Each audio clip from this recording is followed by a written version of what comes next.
yeah. Is it Tuesday already? Is it time for episode 7 of the Skeleton Crew? Okay, let's skip this intro. Guys, we got 1 minute until this show airs. I went live a minute early because we got to give in our final predictions for this episode, okay? So, finally, without further ado, this 7th episode is almost here. We got 1 minute until it airs, so throw in your craziest final predictions for this episode in the chat. We will be finally getting the backstory to Jod Nah Nawut. Will he be a Jedi who survived Order 66? Will we get an Order 66 flashback tonight? What is going down in tonight's episode, chat? All right, throwing those crazy predictions right now in the chat. Let me open up Disney Plus so that we're ready to go here. Let me open up our timer so we're ready to go there as well.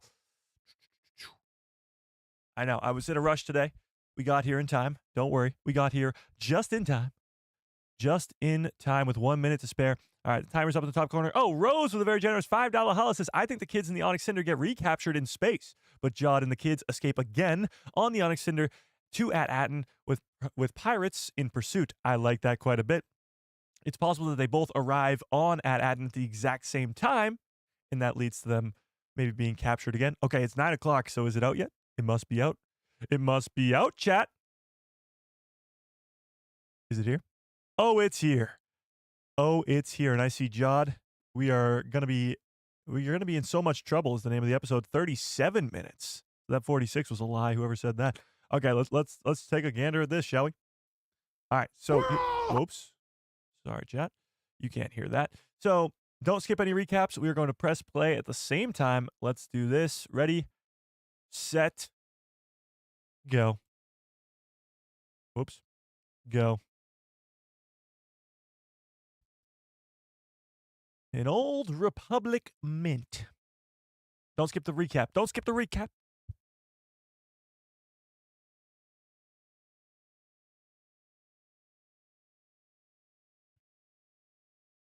The X-Wings are the good guys.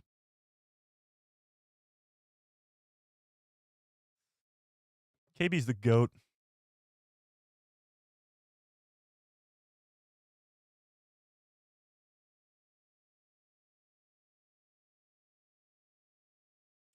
The new and improved Onyx Cinder. What's up, Trent? What's up, Honey Badger? What's up, Brandon Baker? What's up, Nathan? What's up, Rachel? What's up, 50 Thunder? What's up, Texas? What's up, Cosmic the Cow? What's up, Ficon? What's up, Lobo? What's up, Ficon? What's up? How's everybody doing?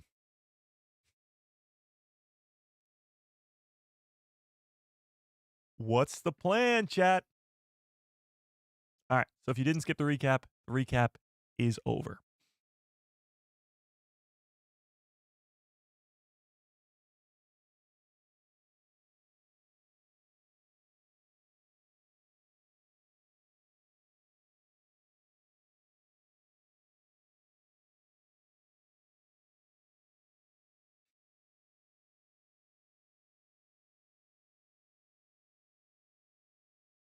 Ooh, we back on At Aton now.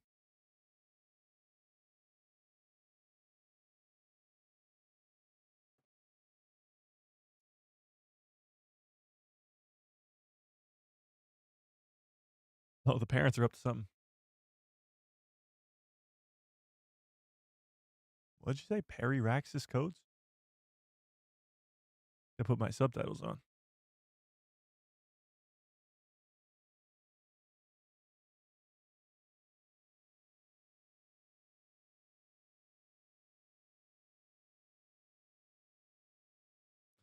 Parents are in the middle of the woods right now. A tree sucker, did she just say?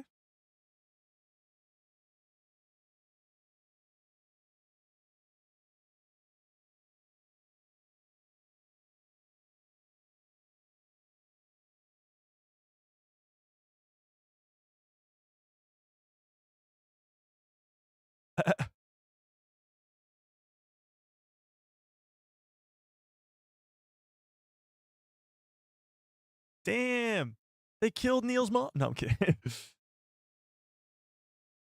Lateral, lateral, lateral, lateral.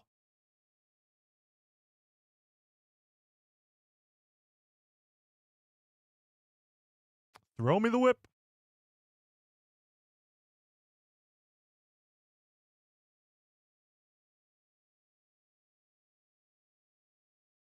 Damn, they even know who it is.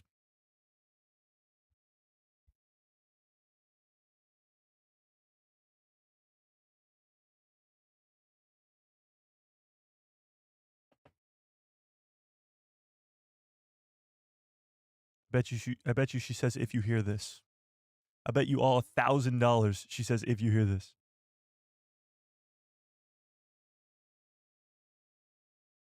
This is a bad bet. I shouldn't have made this bet. They're gonna. It's gonna be trailer magic. She's not gonna say it.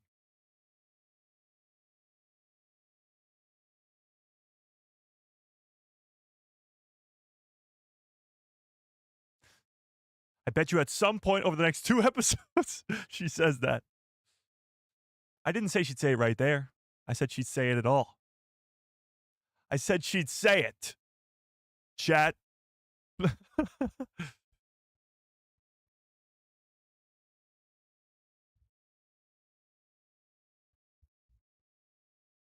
hell's that?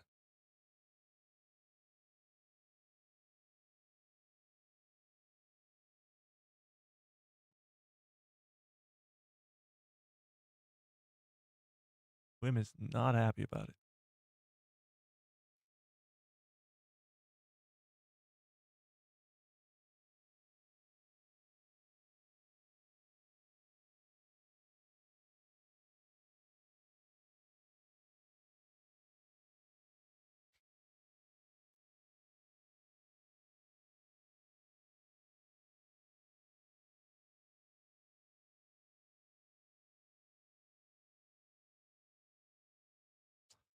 I don't think so, Wim.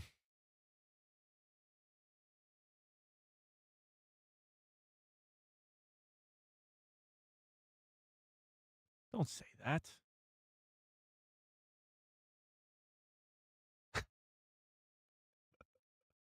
Neil is the goat.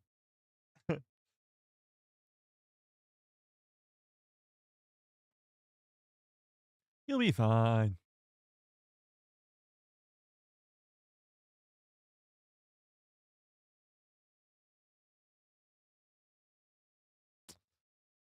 Pirates get there first.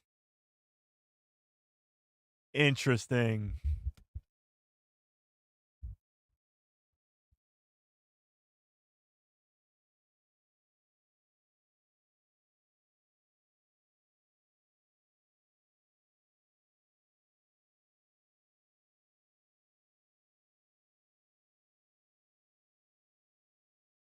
It's hidden, you idiot.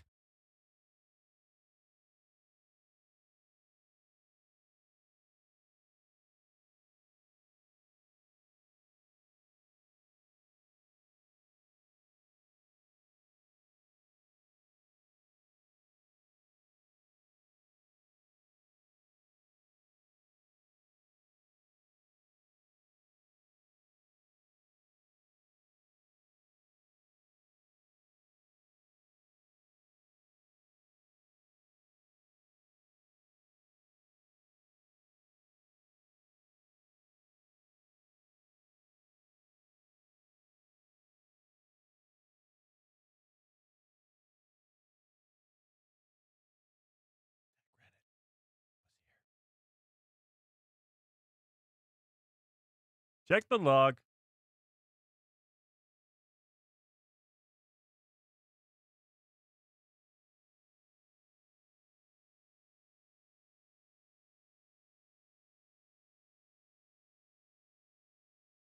Genius. Genius.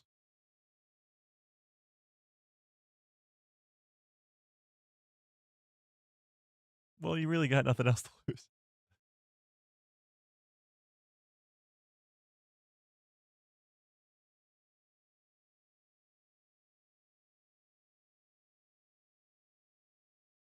I volunteer as tribute.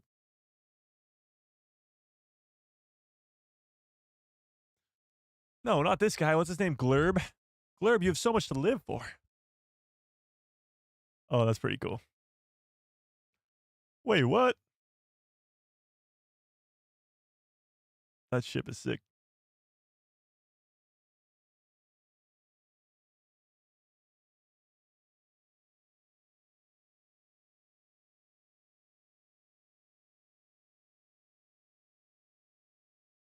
Uh-oh. Come on, Glurb. Come on, Glurb. They killed Glurb?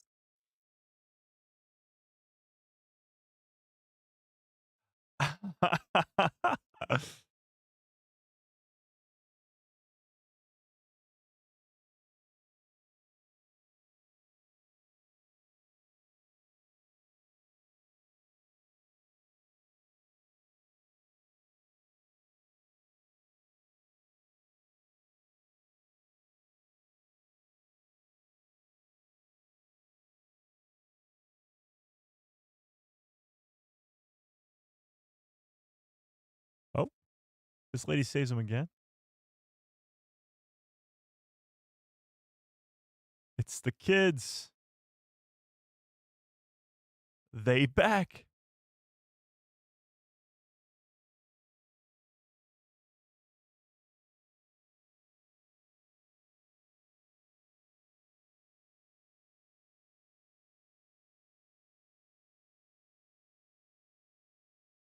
This lady just keeps saving his ass.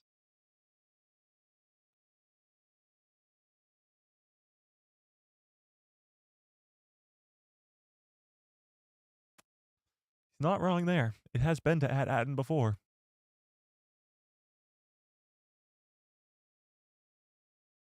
Spooky.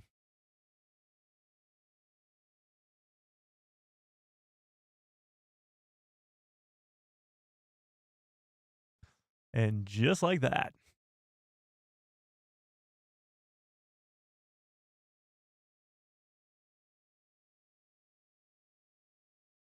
Starting to think we won't be getting any flashbacks today, Jet.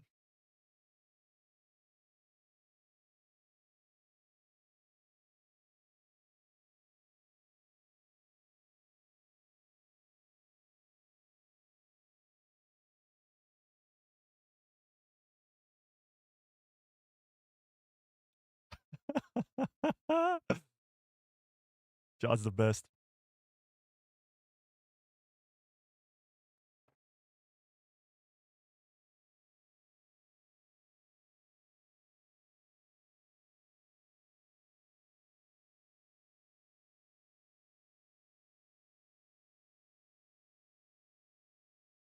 A lot of Brutus this episode. I like it already.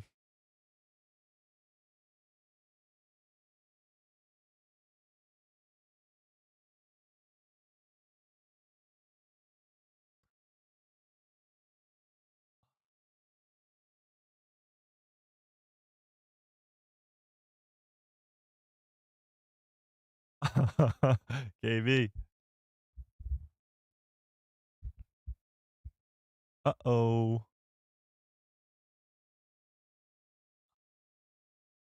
Uh-oh.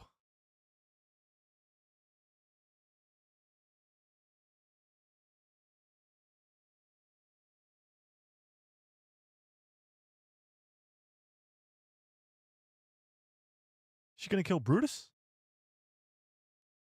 KB kills Brutus. KB kills Brutus. What?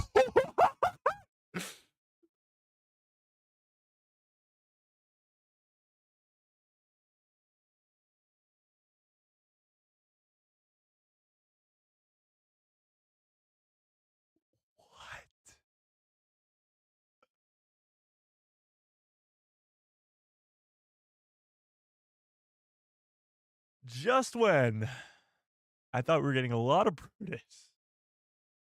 Damn.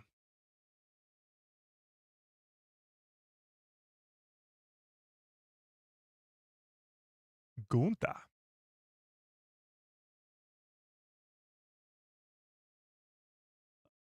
I did not see that coming.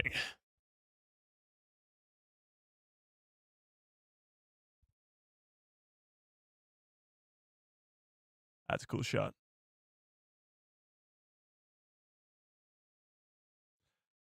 This just in.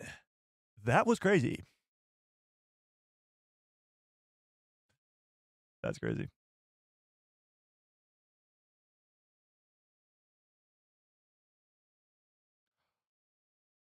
He's got the helmet back on too.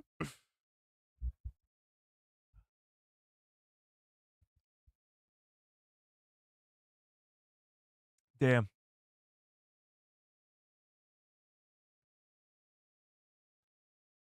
Hang on, chat. My $100,000 right here. You guys owe me if she says the thing.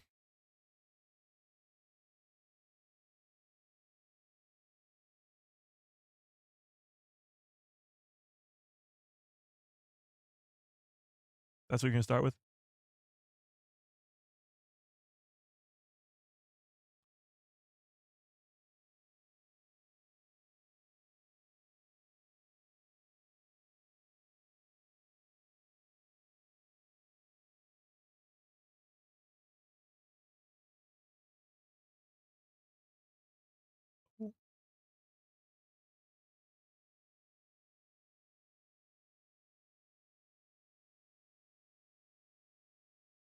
You shouldn't have too many malfunctions.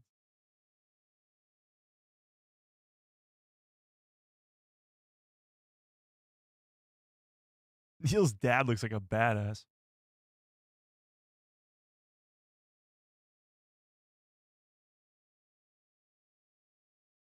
Damn.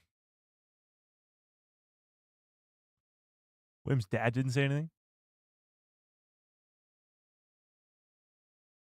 Oh, there he is.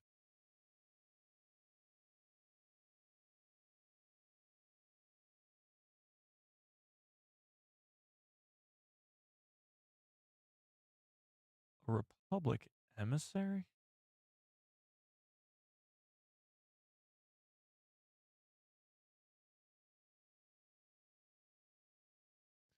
That was cold.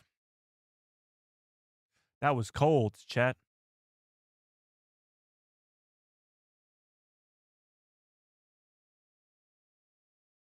Pray I don't alter the deal more.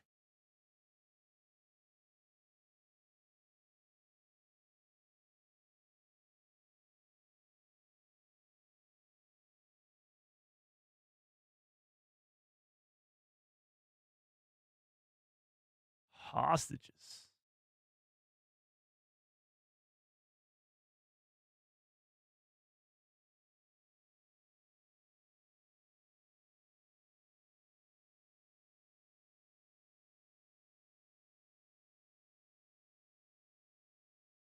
Uh,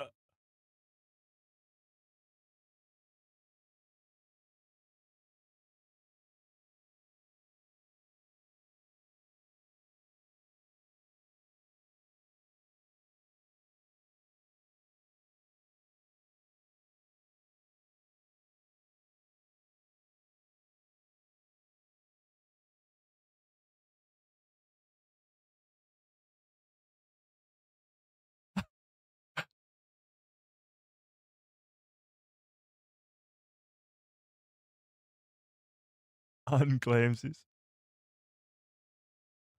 Wait, what? It actually worked?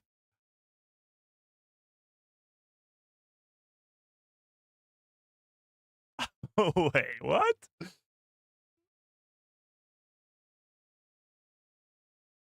Damn, he got his cool helmet back for like 2 seconds.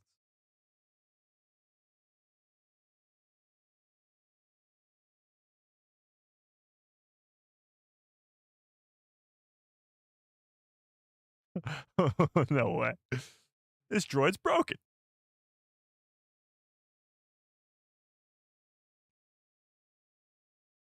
Grabs it with the force, grabs it with the force, grabs it with the force, grabs it with the force, grabs it with. Oh.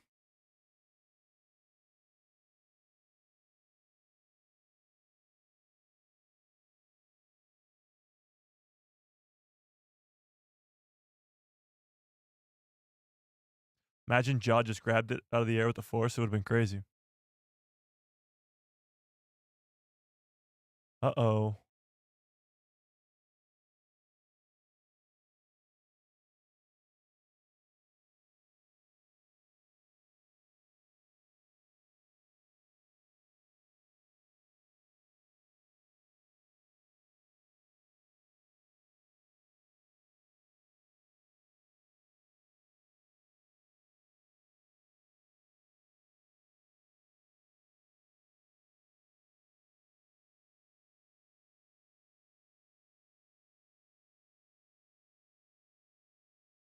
Why?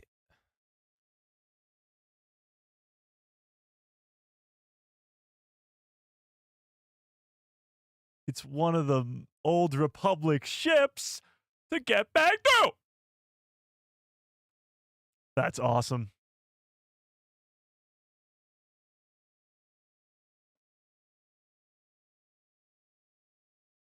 I get a bad feeling about.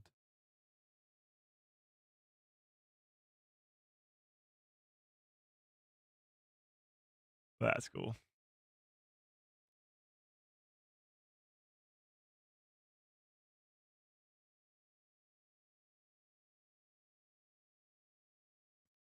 That's awesome.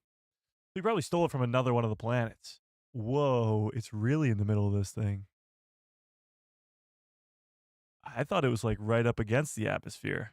It's like a small little ball inside of a bubble. Home, sweet home. Uh-oh.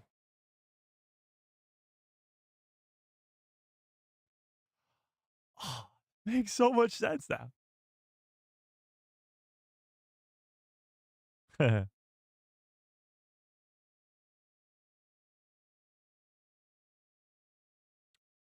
Oh, hello there.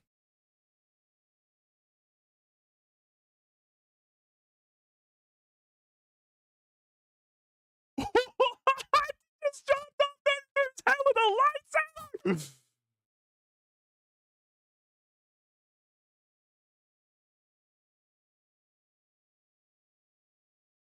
What?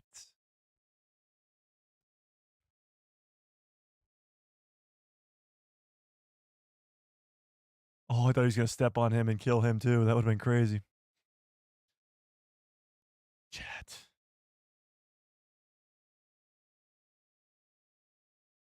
And you all thought he was gonna be a good guy. Who's stupid now, chat?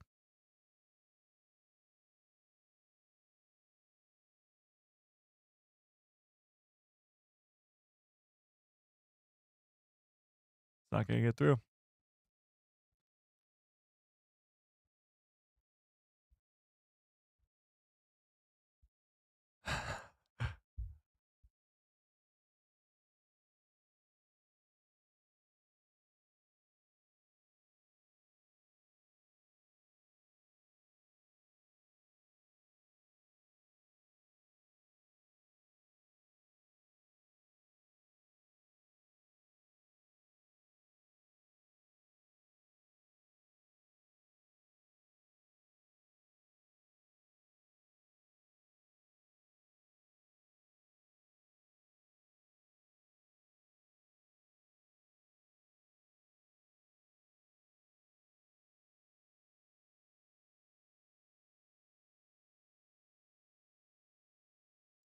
Damn.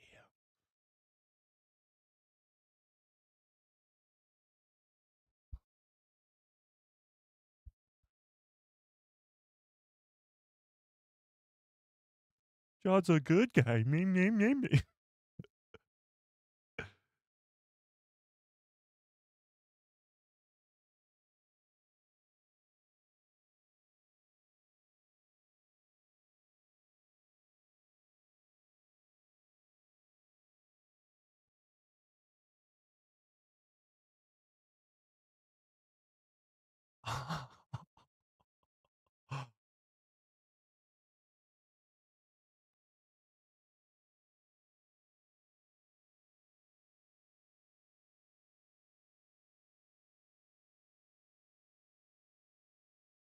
What?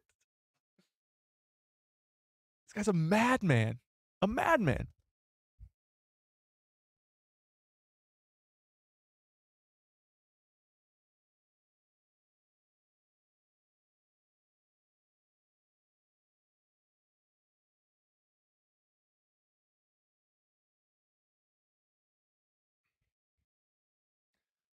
Yeah, this is totally a kid's show. If I had a 5-year-old kid, I'd show him that. Holy shit.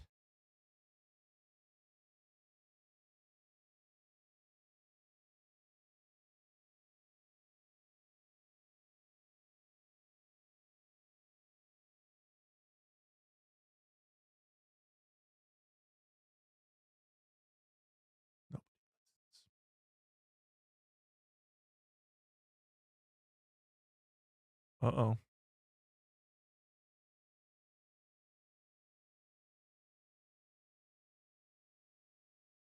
Supervisor.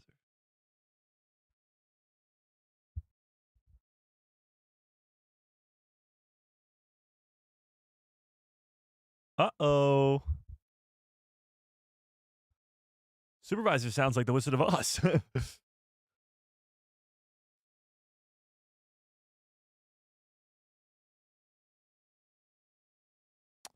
How's Jaw getting out of this one by himself? That's the big question.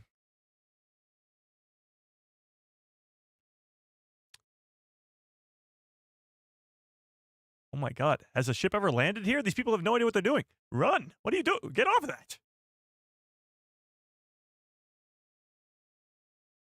When was the last time a ship landed here?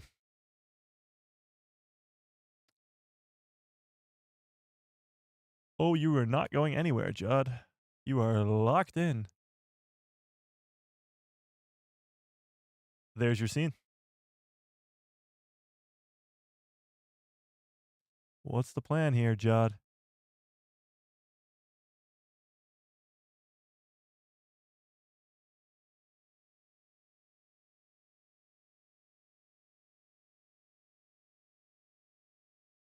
Yes, he is.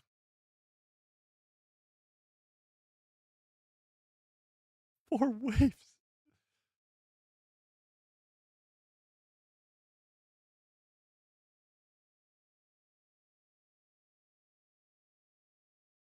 Directly to the mint.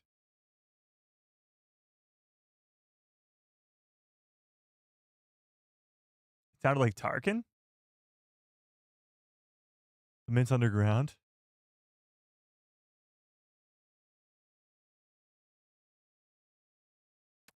Where are they going?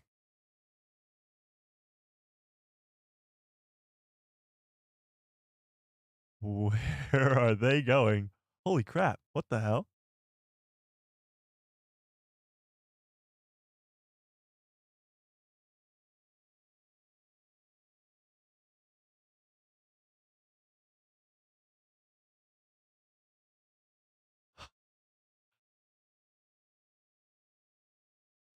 This is crazy. Still no backstory for Judd, though.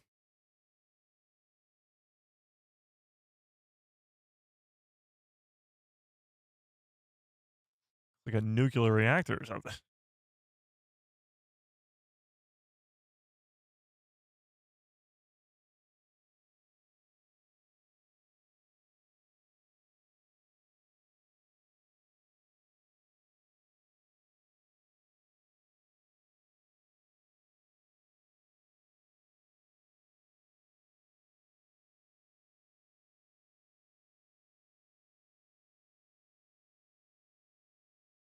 Yes, let's deal with the supervisor. Uh-oh.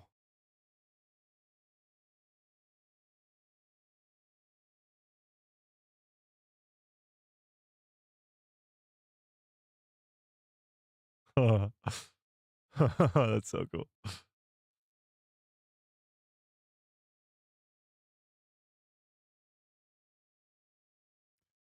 It's gonna be a lot of credits. I can feel it already.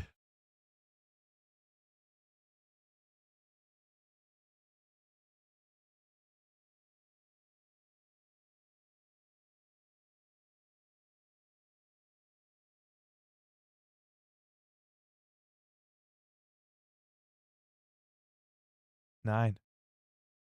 Wait, what? Oh, what?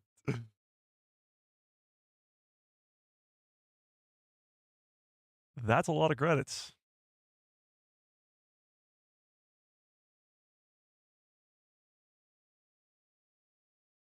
That's an infinite amount of credits. Is he gonna cry?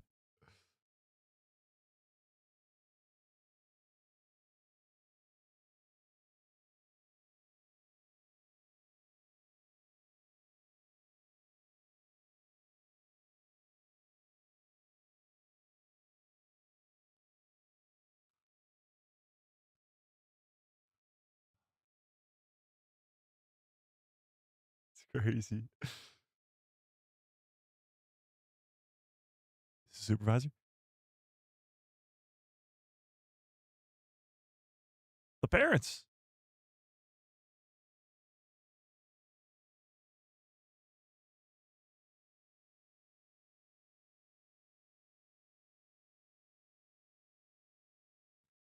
How is Jaw getting out of this, Chet?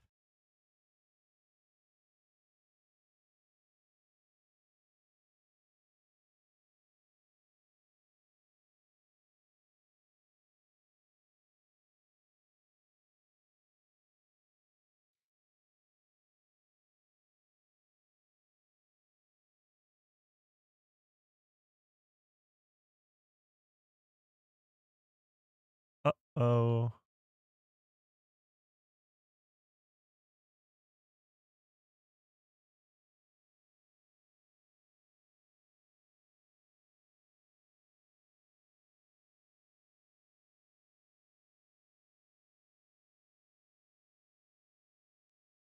No! You can't do that. You can't do that to me. Are you?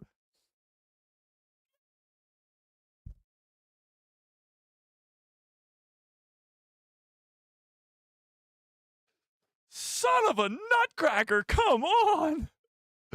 Come on. Okay. I gotta calm down. I've been bamboozled, Chet.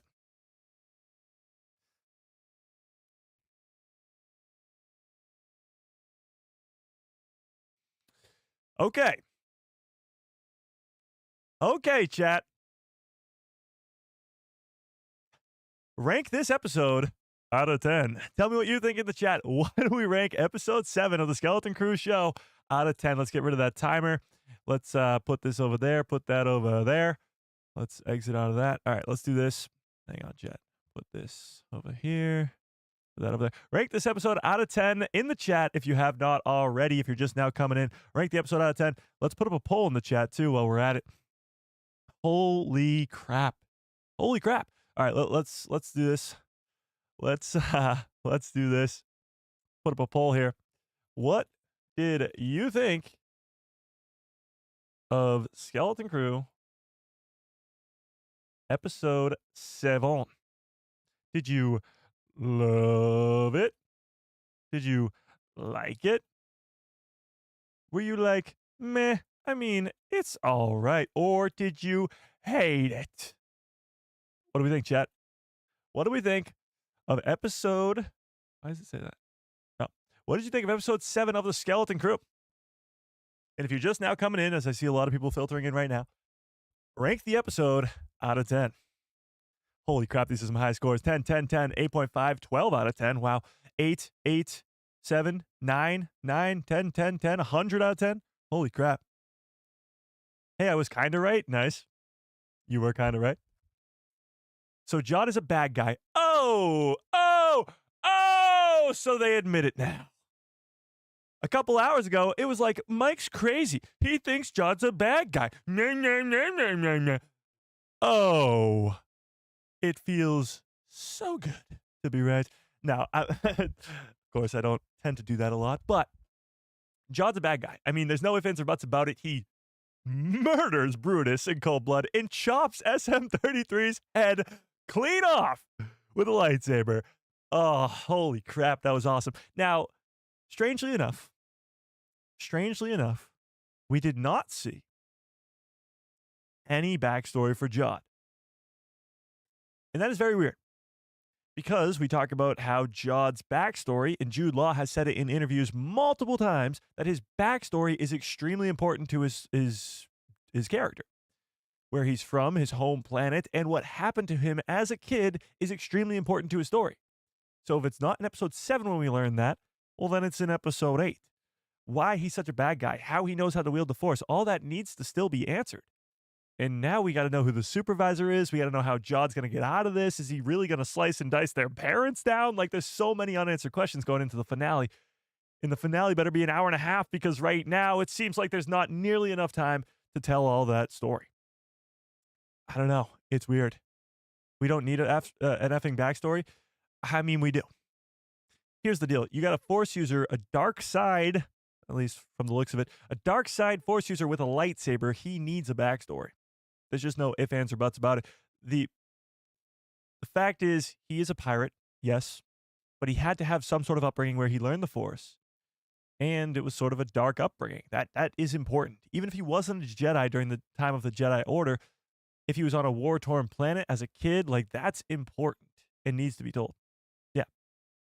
Indeed. Okay, we got a lot of people filtering in right now. So again, rank this episode out of 10 as you come in. Right off the bat, 70%, over 70% of you loved this episode. That's what I love to hear. I absolutely loved it too. I don't know how high to go. The cliffhanger really pissed me off. I love a good cliffhanger. It pisses me off. It gets me so happy at the same time. I don't know what to do. Okay? It's awesome. But I do want to see the next episode immediately. So I think if we all just go to bed collectively for the next 6 days and then wake up on Tuesday and get hyped up for episode 8, I think that'll be the best bet. But having said that, we got to talk about this episode. Okay? We got to talk about episode 7. So rank it out of 10 if you're just coming in now and tell me what you thought of this episode. Okay? So some people were saying this during the watch party that they thought that Tarkin's voice was the supervisor on At Aton. I didn't really catch that. It didn't give off Tarkin voice to me, but maybe if I listen again, maybe we will see. So let's do this. Supervisor.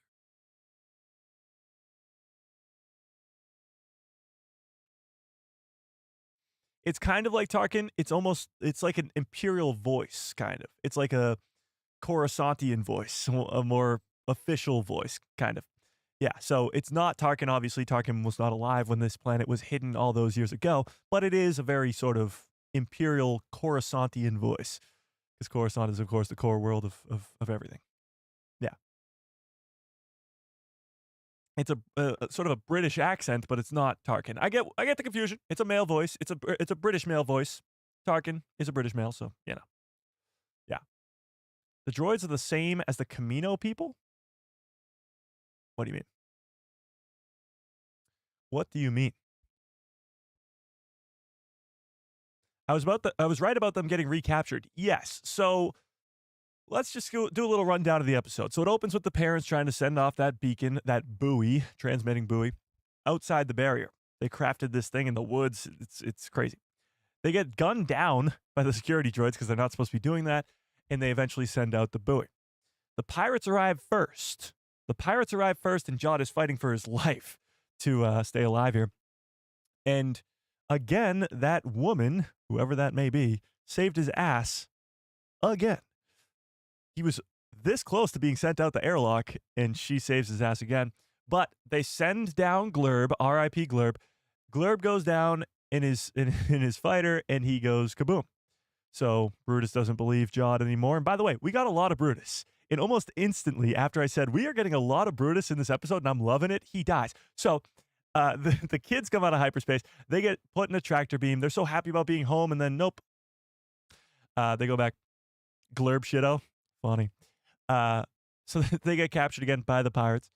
And Jod puts his mask back on for all of 10 seconds. They get the message from the parents. The parents are like, oh, we miss you. You're not in trouble. Yeah. As parents do. No. But the kids get a sort of a feel-good moment. Seeing their parents, they feel like, oh, we're so close to home. Yay, woohoo.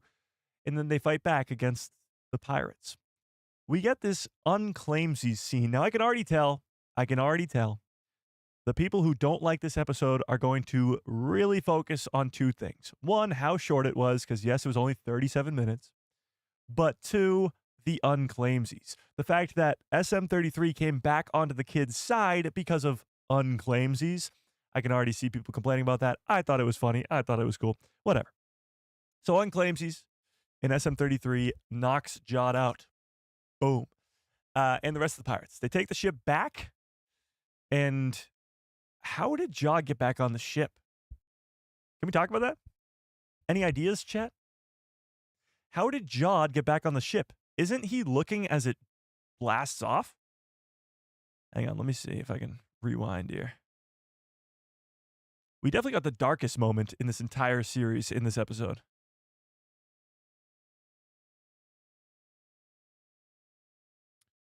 Let's see. So Jod is looking.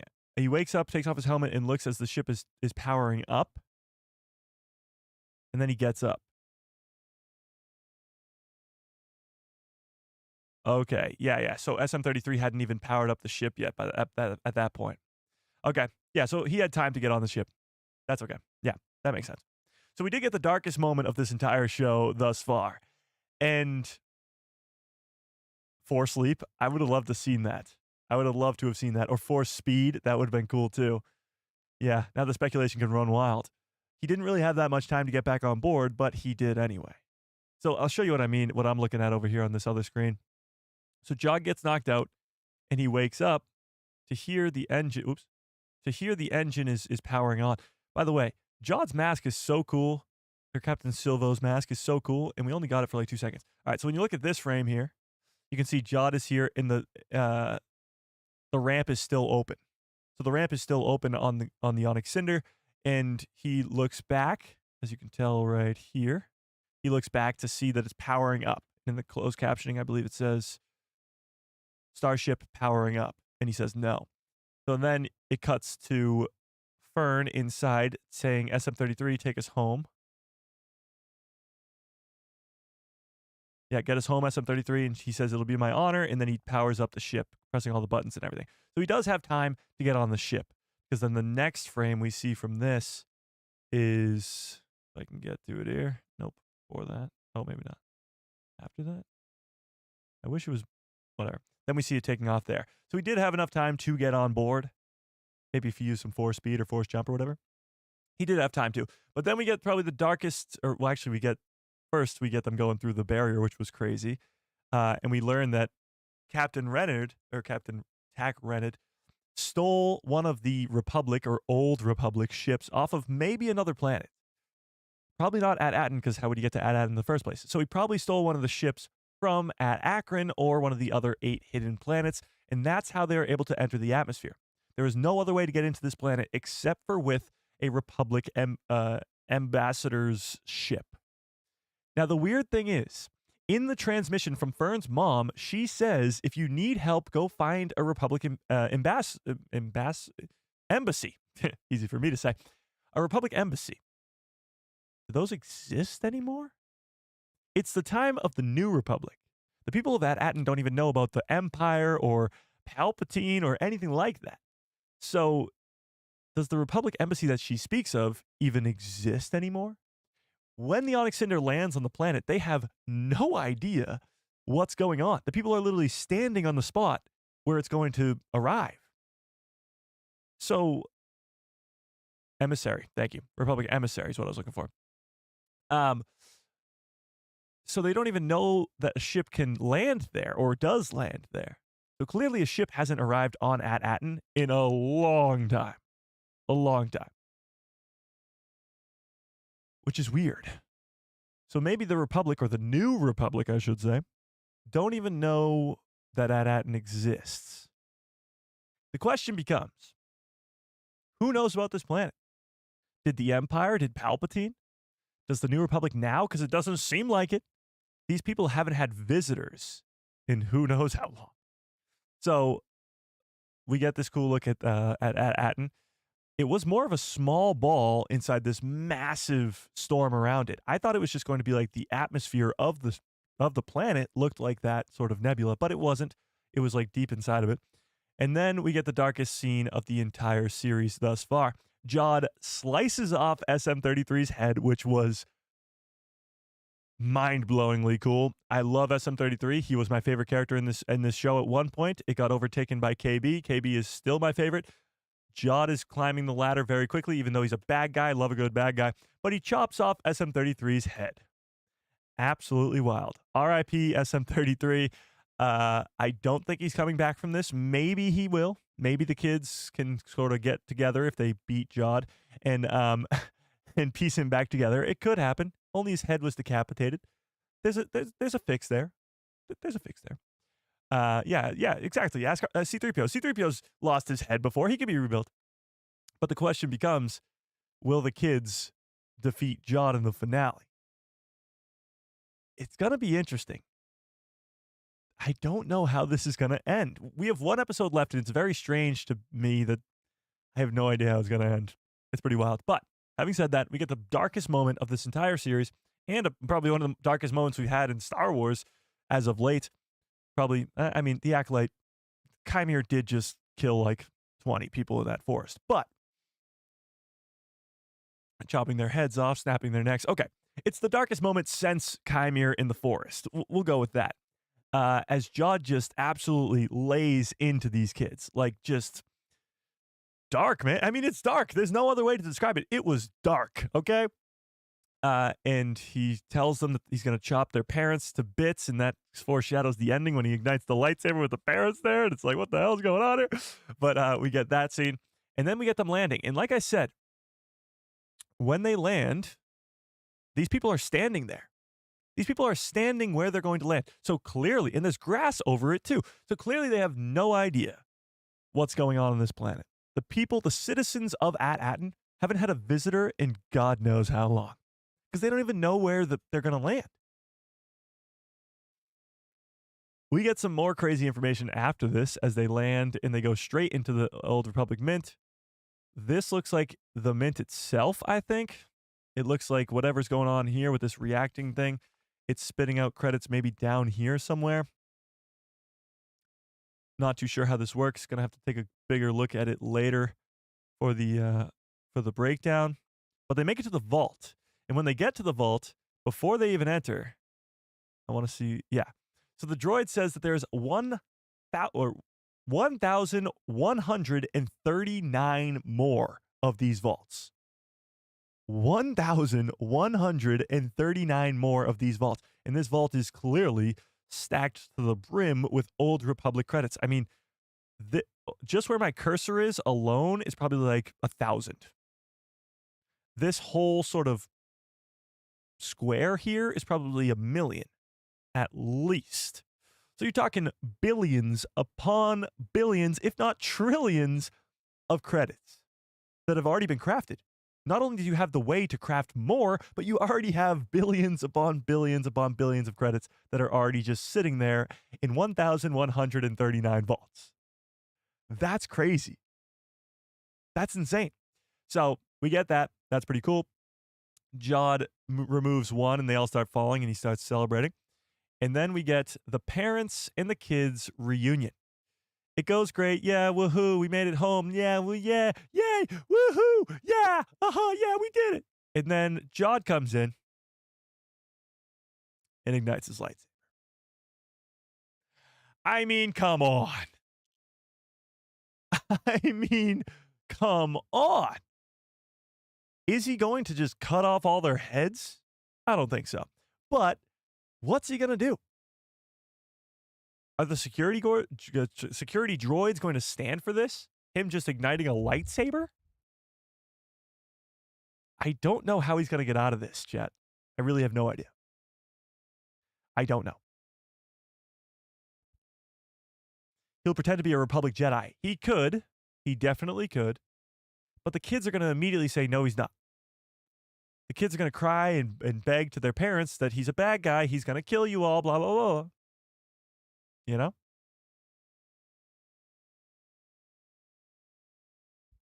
I don't know. Okay, we got a ton of people in here now. I appreciate you all for being here. Smash freaking like on the stream. But tell me what you think of this episode and rank it out of 10 in the chat. I really don't know where we go from here, Jet. There's only one episode left, and I don't know how Jod gets out of this. He's backed himself into a pretty big corner here. He is very far underground on a planet where he has no backup. And he's going like 10-on-1 versus security droids and the people of At Aton. Doesn't look too good for our boy Jod, even though it kind of looks great. The Hook with the very generous $5 holla, 20th ever super chat. I appreciate that. The Hook says, there has to be a Jedi coming. It makes sense based off of Wim's story arc. The resolution would be for him to see a real Jedi. But the word would have to get off of At Aton that there is a problem there. That's the thing. I don't think the New Republic knows about At Aton. So in order for there to be a Jedi who arrives, which by the way, there's only like 2 Jedi in the galaxy right now, Ezra and Luke.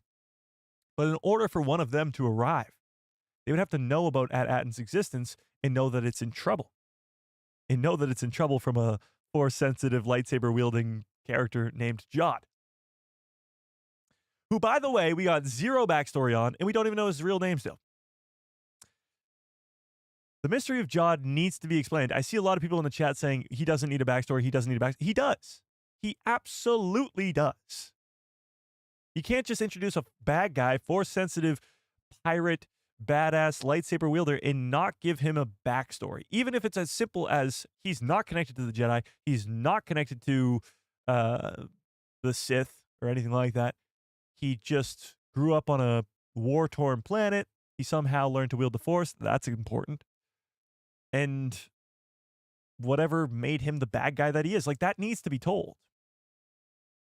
Yeah. He needs a backstory. I agree. He 100% needs a backstory. Supervisor is a droid and Captain Dash Rened? What? And Captain Dash Rened is a droid? Tack Rened, you mean? I don't think Tack was a droid. I mean, we kind of saw his face in the hologram. He was a Weequay pirate. But the Supervisor being a droid is highly likely. Because the people of this planet didn't know about... I'm guessing they do know about the mines where they're crafting these credits. They have to, right? But they didn't know where that ship was going to land. Maybe they don't. I don't know. There was another callback to a very early episode. I forget what it was now. Oh. I forget what it was now. I forget. Tack Rennet is definitely the Supervisor? No. I don't think so. He definitely died on the ship with his crew. What if the Supervisor is an old, long-living Jedi who's been in meditation and feels Jod's arrival? That would be insane. Here's the deal. Jod called for the Supervisor. So the Supervisor is on his way, at least as so we believe. But here's the deal. There is one frame remaining that we haven't seen yet in this show. And it is this one? Nope. It is... Oh, this one? Yeah, it's this one. Wim, Fern's mom, Wim's dad in the Supervisor's tower on At Aton. So this is the Supervisor's tower, and we know that because of the polls with the coordinates to all the other 8 jewels of the Old Republic. So this is the Supervisor's tower. Now, why Fern's crying? I have no idea. Why they all look so concerned and are looking up at whoever the Supervisor may be? I have no idea. But this does confirm that these 4 survived Jod. Now, I don't know how dark this show is going to go. I am going to go out on a limb and say I don't think that Jod is going to kill KB, KB's 2 moms, Neil, and Neil's mom. I'm going to go out on a limb and say he doesn't do that. Okay? So you heard it here first. I don't think he will kill all of those people, even though they're not in this one scene right here. Okay? Okay. But it's possible that he is going to kill a lot of people in the next episode. Here's the deal. He only killed Brutus, at least a living thing. He didn't... SM-33 is a droid. Yes, he chopped off his head, but it's a droid. He killed Brutus. Maybe he killed all the warriors on At Akron, but we don't know that either. So we don't know how capable he is of killing people, or how willing he is. I'll put it that way. So would he kill Neil? Would he kill KB? Would he kill KB's parents? Would he kill Neil's parents? I don't know. I really don't. He threatens the kids with killing their parents, but would he actually do it? I don't know. Here's the deal. You guys have been all trying to convince me for the last week and a half that Jod's a good guy. He will come back around and be the hero by the end of this show. Guess what? That's not happening. I hate to break it to you. This episode sort of solidified the fact that he is not going to be a good guy. There is a 99% chance that he remains a bad guy. I mean, I don't see it in one episode, him coming on this crazy journey back to the light. I don't see it. Never once has he been a good guy in this show. Look back. he never helped. Okay. He only helped when he needed the kids to get to At Aton. But other than that, when it wasn't his own benefit, he was never a good guy. Ever. Every single person they came into contact with said, he's a bad guy. And for some reason, we all sat here going, he's a great guy. No, he's a bad guy. And he's going to remain a bad guy as he's murdering people in this episode and likely to murder people in the next episode. Okay? A 3-hour episode next week. I would love it. If Lucasfilm, if you're watching, if you have any way to give us like a 2.5-hour finale, that'd be great. That'd be great. No, anything over 50 minutes would be fantastic. Okay, but going back to this image, I'm not saying because they're not here that they're dead, but it doesn't mean they're not dead. Would they kill off Neil?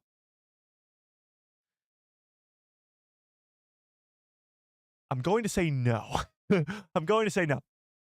But here's the deal, chat. How does this end? How does this end? He could be Count Dooku's apprentice. He could be. He could be, but that would be another secret apprentice that Count Dooku had that we had no idea about.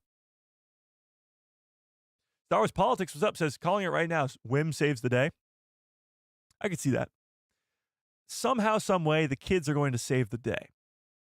But does that mean that Jod's going to lose?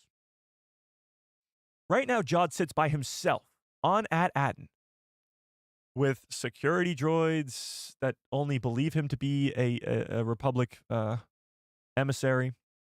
The people of At Aton, these kids who know he's a bad guy. So he's kind of by himself. Yes, he has a whole crew of pirates waiting for him outside for all these credits, but they can't get inside the barrier.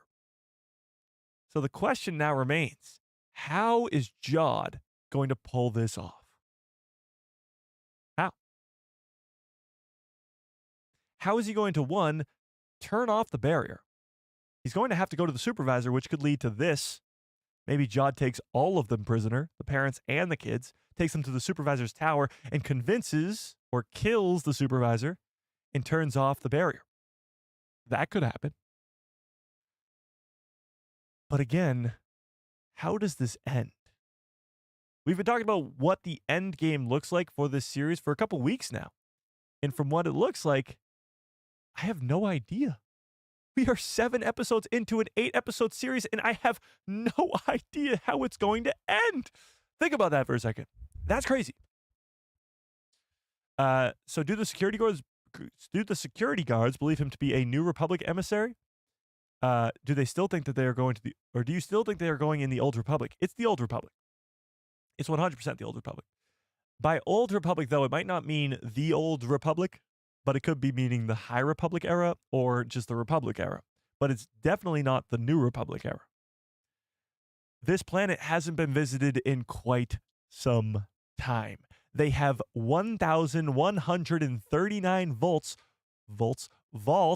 full of credits, ready to go for whomever is going to pick them up.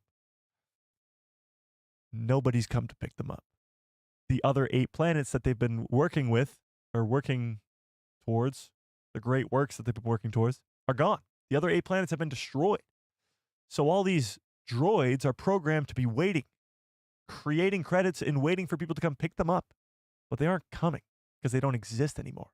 The 9 planets were lost long ago, destroyed, 8 of them. So I don't know when this planet was lost, when this planet was created, all that stuff. I don't know. Whether it was 1,000 years ago, 10,000 years ago, or 150 years ago. I have no clue. But I'm assuming or hoping that it will be revealed in the next episode.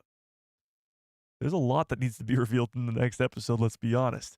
But this set it up perfectly. For the next 6.5 days, give or take, for the next 7 days, we will all be sitting here going, holy fuck, did they really just do that? Did Jod really just kill Brutus? Chop off SM-33's head? I thought Jod was going to be a good guy again. Nope. He's a bad guy. He's going to remain a bad guy because he's a bad guy. And his backstory is that much more important now than ever because there was a little bit of me that thought he was going to be a good guy. I thought he would come back around, save the day, save the kids, do all that stuff. Nope. He's a bad guy. So now his backstory becomes even that much more important. But think about all that needs to be revealed in the last episode. Who the supervisor is, what Jod's backstory is, how this ends. Because if the pirates get through the barrier, how do the people of At Aton survive this? There's a lot of pirates up there. That's a big-ass ship with a lot of pirates. So how do the people of At Aton survive this? More importantly, the kids. Will the New Republic show up? Will Grand Admiral Thrawn show up? Will the kids be smart enough to send a transmission out to the New Republic because they know now, after episode 6, that the X-Wings are the good guys? Will they be able to send a transmission off-world to the New Republic to come save them? How does this end? And how does it end in maybe a 45-minute episode? It doesn't make sense. Still holding that the vaults are Thrawn's upper hand on the New Republic? Well, here's the deal. Whoever gets here, whether it's Thrawn for his heir to the Empire or the New Republic, they don't have to craft credits. They have 1,139 vaults full of credits. Billions upon billions of credits ready to go. So whoever gets there first wins. This is it. This is the turning tide of the war. If Thrawn wants to be the heir to the Empire, he's got to get his ass to At Aton. If the New Republic wants to win the war, you got to get to At Aton. If I want to win the war, I'm going to At Aton right now. Once this stream ends, I'm on my way. Call the owl? Yeah, I think that's how it's going to go. I think Jod's going to take over the planet. Here's the deal. Here's how again, just right off the dome, here's how I think this is going to go. Just very vaguely, haven't really thought about it too much. Episode just ended. Here it is. I think Jod wins, okay? I think he takes all of them hostage, takes them to the supervisor. That's where we get this scene. Takes them all hostage to the supervisor. We get to this scene. He somehow convinces or kills the supervisor, killing the supervisor, and then eventually shuts down the barrier, allowing the pirates to come in. The pirates are going to take the treasure. I mean, they're going to try to take as much treasure as possible. But whilst that is happening, KB will call Kim. We'll get another look at Kim, the owl from episode 3, and the New Republic will arrive. And hopefully a badass, glorious Star Wars ending, as Jude Law put it, will happen with a massive fight between pirates and New Republic. And likely, the New Republic will win. But will Jod die? Did Jude Law come to Star Wars to have a one-and-done show? One-and-done season of Skeleton Crew? I don't think so. So will he die? How do they keep him alive? Unless Thrawn arrives, or he has some sort of just bail out, try to survive ending where he just dips, bails on the rest of his pirate crew, which would be pretty funny. How does he survive? There's so many questions, but hang on. We got a couple super chats coming in. I appreciate it. Selena with a very generous $5 holla. I appreciate that. Says, anyone else afraid Jod was going to step on Snowball? Yikes, so scary. Yes, actually, I did. I thought it was going to go real dark real quick. He's going to chop off SM-33's head and then just step on Snowball, squishing him to death. A little too dark for this show. Like, if it was The Acolyte, I would have fully expected that to happen, but that's not the way this show has been going. Honestly, none of this was, though. I mean, it was a really dark episode. But I appreciate it, Selena. I really, really do. Super chats, memberships, keep the lights on over here. So I appreciate it. Troy with a very generous $2 holla. I appreciate it, Troy. Says, I hope it's a good ending because so far, so good. I agree with that. I mean, think about it. We're 7 episodes in. And by the way, thinking about it, I'm going to have to rewatch it again for the breakdown, all that stuff. Right off the bat, I think it's a 9 out of 10 easy. Is it more than a 9 out of 10? Well, that's what I have to figure out. Having said that, every episode thus far has been an 8 or higher for me. That's rare. I know the Bad Batch Season 3 was extraordinarily good. I think some of the episodes I gave in the 7s because they were filler episodes or whatever. Like, so far, the show has been no misses. None. Every episode's been banger, banger, banger, banger. Yes, some of them are more so just developing the characters, but also still furthering the story. But they're still bangers. So if they can stick the landing here with this 8th episode, which I think they can, if they answer all these questions and end it in this crazy, cool, glorious Star Wars ending like Jude Law puts it, then I see them sticking the landing here. Of course, setting up a second season or setting up the Mandalorian and Grogu movie, setting up fans to want more, of course. I could see that happening. But if they stick the landing, this show is going to go down as a freaking good one. A top tier good Star Wars story. It's pretty awesome. But I appreciate it, Troy. I really, really do. Brent with a very generous $5 holla. I appreciate it, Brent. Says, what if Jod is a Thrawn loyalist like Morgan Elsbeth? Well, interesting. Interesting. Fuck. So, that is interesting. Let's think about that for a second. Morgan Elsbeth is a Thrawn loyalist because of what we saw in Tales of the Empire. They had that whole backstory together where they were crafting on Corvus, the TIE Defenders, and all that stuff. Jod's backstory has just become all that much more important. Because if Thrawn disappeared, and he was a Thrawn loyalist, as you put it, if he comes back, then he would probably be right back on his side. It's a very far out and far-fetched theory.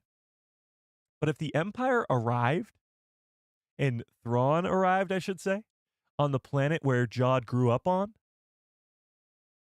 this war-torn planet, and the Empire ended the war, and he looked up to see Thrawn as the hero, it's not impossible. His backstory has become even more important after this episode, I think. Yeah. By the way, Mike, you were wrong. I love being wrong. Why was I wrong? It was the only cinder with the message. Wait, what? You're wrong. It was the only cinder with the message. SM33 confirmed it. New ship, new captain. It was the only cinder with the message. What do you mean? New ship, new captain. I don't know what you're referring to. It was the only cinder with the message. What message? I don't know what you mean. I don't know what you are referring to.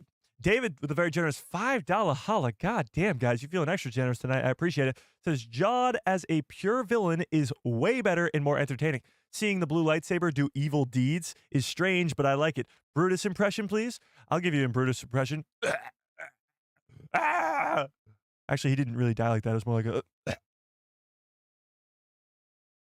Was that good? Did you like that? Okay. But going back to the blue lightsaber doing evil deeds, the last time we saw something like that happen, well, that was Anakin Skywalker murdering younglings. Order 66. It was very weird. Some people are like, why was the lightsaber blue? Back when it was introduced in episode 5.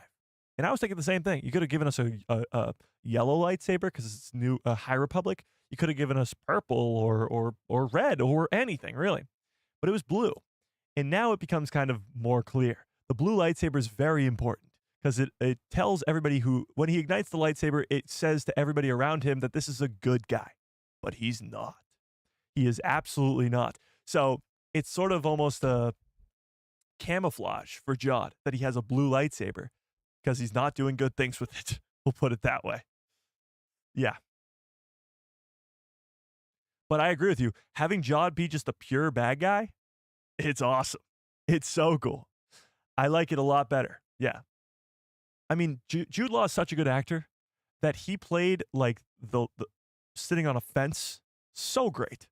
The entire first 6 episodes were going, is Jod going to be good? Is Jod going to be bad? You were all leaning more towards the good side while I was sort of on an island by myself leaning towards the bad side. I honestly thought I was going to be proven wrong, like I usually am. Come to find out, nope, he's murdering Brutus and chopping off SM33's head. And he goes full-on bad guy. Yeah. Star Wars Jedi Podcast, what's up, says, with a very generous $5 holla. God damn. Skeleton Crew Season 2, question mark? I hope so. Again, it fully depends on how they stick this ending and what the ending is. Because if it doesn't really set up more story to be told, then what's going to be the second season, you know? Plus, there's going to be a pretty big time jump in between seasons as the kids are getting older and older and older. So I would love a second season of this show. Don't get me wrong. But it would have to be after the Mandalorian and Grogu movie after Ahsoka season 2. So who knows where in the galaxy we'll be at that point. Like, these Skeleton Crew characters are now rumored to be involved in Dave Filoni's movie. So if we see them, maybe the kids, maybe Jod if he survives this, if we see those characters in the Mando movies, then will it still warrant a season 2? I don't know. Again, it fully depends on the ending, but I would love a season 2. Absolutely. Troy with a very generous $5 holla says, Jod told the kids not to say anything or he would kill his parents, or kill their parents. So I think he's going to pretend to be a Jedi to get the credits and get off planet. Well, he definitely can't grab all these credits. That's for sure. There is way too much to fit on the Onyx Cinder, and maybe even way too much to fit on his pirate ship too. But having said that, that's not why he's here. He's not here for just the credits. He's here for the Old Republic Mint itself. He's not here for just some measly credits. He's here for the ability to create credits. Infinite money glitch. That's what he's here for. So he's not trying to get credits and get off planet. He's trying to get his pirate ship to the planet to take over. So how he does that, I don't know. But I agree with you. Yes, he told the kids if they say a word, then he'll slice and dice his parents. So I don't know if they'll say anything. It'll be interesting. It will be very interesting. By the way, 73% of you right now loved this episode, and 23% of you liked it. 4% said meh, 1% hated it. That is over 95% of you loved or liked this episode. That's incredible. For a penultimate episode, second to last episode, to be that highly loved by Star Wars fans right now, it is huge. And we have almost 300 votes on that poll. So that is absolutely insane. The fact that this episode has done this is so damn cool, but it left us with a cliffhanger, and it left us with so many unanswered questions for this finale, like insane amount of unanswered questions. Yeah, but we'll definitely have to wait and see. Jod gets sent off like Vader in A New Hope. In the end credits scene, show Thrawn picking him up. Oh, like Vader spins away in A New Hope. I could see something like that happening. I think Jod, if he loses, will get away. I don't see them bringing in Jude Law, this massive actor who people adore. I don't see them bringing him in and then killing him off after one season. Yeah. Star Wars Politics says, I think this is the planet that funds the First Order somehow. It would explain how they had resources out of nowhere to create the First Order. I agree with that. I think the First Order has to have some sort of origin story as to how it kind of got all that power right away. Obviously, Snoke was a big deal in that. The Remnant of the Empire was too. But they need funding. They need money. And we just found out that there's billions upon billions of Old Republic credits on this planet. So whoever comes out with this planet, again, I said it once, I said it 1,000 times, it will be important. Yeah. Salad Von Bako, what's up, Salad, says, so when did Jod, or wait, what? So when asked by Jod how many vaults, they said 1,139. Yes, that is one more than 1,138, as in THX 1,138, or 1138, which was George Lucas's first film. I did not catch that. I forgot that THX was 1,138. Huh. The more you know. Yeah. Stu John Jedi says, really, Mike? They did that to Carrie Ann Moss. They did that to everybody in that show, though. That's a little bit different. Skeleton Crew takes place in this Mandoverse time period, in a place where you're going to get a lot more of these characters. The Acolyte killed everybody off in a time period where there's not a lot of content going on. So those characters sort of already served their purpose. So that's a little bit different. But you're right. Carrie Ann Moss is as big of an actress, I should say, as Jude Law is. And they did kill her off. You're right. You're right. No backstory? Okay. Tell me in the chat. Do you think Jod will get a backstory in the 8th episode? Yes or no? I still think it's insanely important for Jod to get a backstory in this show. Like, we gotta know where he came from. And maybe it will become important for where he goes. Where did he come from? Where did he go? Where did he come from? Cotton Eye Joe. Interesting. Yeah, Nina Nowwood, that's a big thing too. Does Nina really even exist? With what time? That's a good question, Selena. With what time will they give us this backstory? I'm not saying that they have to give us this massive flashback scene where all this crazy stuff happens. No, they don't have to do any of that. All they really have to do is just tell us. And it can be pretty quick. It could be a flashback, very brief flashback. I don't know. No backstory, no Nina, and no 66. Just a badass pirate. But how did he learn the Force? And why is Jude Law so... Why is he expressing how important his backstory is? Why is he saying that him and John Watts and Christopher Ford really focused on where Jod came from, what home planet he had, and his backstory, and why he had no childhood? He said that we would learn that. Let me see if I can find this article. Oh, by the way, we have a new member, Mr. Slash X. Welcome to the people who love Star Wars.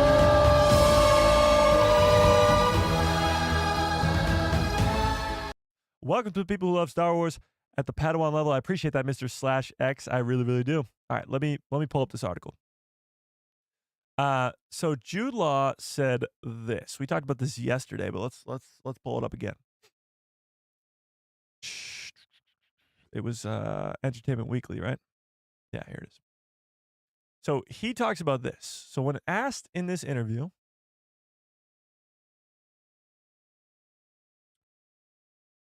oh, you guys can't see that, can you? When asked, now that we've learned your true identity as Jod Nanawa, Captain Silva, or Crimson Jack, or whatever we want to be, what can you say in terms of his background as a Force user? Now, this was asked before the series even started, so take that into account here. That doesn't really come out until right near the end. So we are right near the end, chat. Right near it. So we thought it would be episode 7 because that's what Jude Law said his favorite episode was. I can tell why. I mean, his performance in this episode was awesome. His character in this episode was awesome, but we didn't get his backstory. And he does say that his backstory will come out right near the end. And we really do get an insight into his backstory. We didn't get this. This is Jude Law saying this. We will really get an insight into his backstory. We didn't get any of that. Why he may be a Force user. Why he's Force sensitive. We didn't get that. So that is still coming in episode 8. And it was a detail that was always there. Creators John Watts, Christopher Ford, and I really went back to make sure that we were all on the same page about where he was born, which is important, and what happened to him, which is also important. So there's a lot more backstory for Jod coming in episode 8.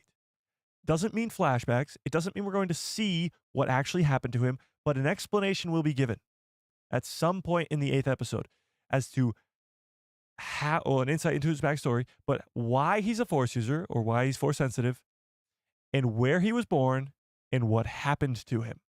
That is important, and that will be explained. He goes on, too.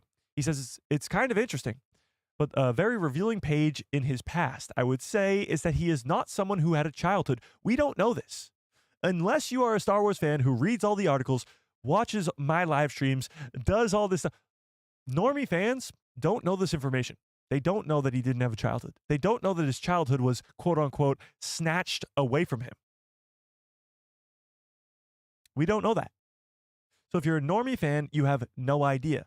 So Jude Law is not saying this because he knows it, because it's a behind-the-scenes sneak peek. It's because the show is going to outright tell us that. The show is going to show us that he didn't have a childhood, that he is Force sensitive, and an insight into his backstory as to why he is Force sensitive. So again, I am so confident still, even after this 7th episode not having anything to do with Jod's past, so confident that episode 8 will. We will learn the backstory of Jod. Somehow, some way, whether it be flashbacks or not. I am now fully convinced that it's not Order 66. It's not he's not a Jedi. But that makes his backstory even that much more interesting. Who snatched his childhood away from him if it wasn't the Jedi Order? Who did it? What do we think, Chet? If it wasn't the Jedi, because he's clearly just a badass bad guy, who snatched his childhood from him? And then again, it goes on to say, and that's why he looks at these kids with sort of a disdain. And we saw that in this episode. I mean, he looked at those kids like, shut up. He literally said, shut up. Because he didn't have the childhood that they did. They were soft. He calls them, I forget what he says, but whatever. They're just small adults to him. So why don't they understand that they got to get on and survive like Jod did when he was a kid? He's a survivor. And why are they so inexperienced? He has really no concept of innocence because his backstory was not that. Look at this handsome fellow right there. Holy crap. Yeah. Pretty cool. Honestly bummed out that we didn't get more of Silvo in his mask. Badass mask, but can't win them all. You can't win them all. So who snatched his snatched his childhood from him? And when are we going to see this insight into why he is a Force user? This is not guaranteeing a flashback, but it is guaranteeing a backstory. It's guaranteeing an explanation as to why he wields the Force, how he is able to wield the Force, where he was born, and what happened to him to make him this way. Bad guys don't just spawn. It's their childhood. It's their upbringing that make them bad. Even Palpatine, who's the most evil being in the freaking galaxy, was abused by his parents, his dad specifically. That's the backstory. That's what leads him down the dark path. Of course, he gets brought on by Plagueis in the ways of the dark side of the Force, and he's obviously a really evil dude, but he wasn't born like that. So it's his backstory that makes him the way that he is, and that'll be very, very important. Yeah.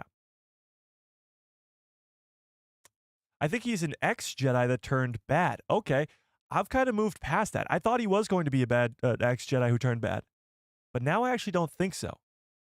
I don't. We also have to remember that in episode 4, was it, when they go to At Aton? When they go to At Aton in episode 4, he says that At Aton looks like his home planet. He says, looks a lot like my home planet, actually. And At Aton is this war-torn, destroyed planet.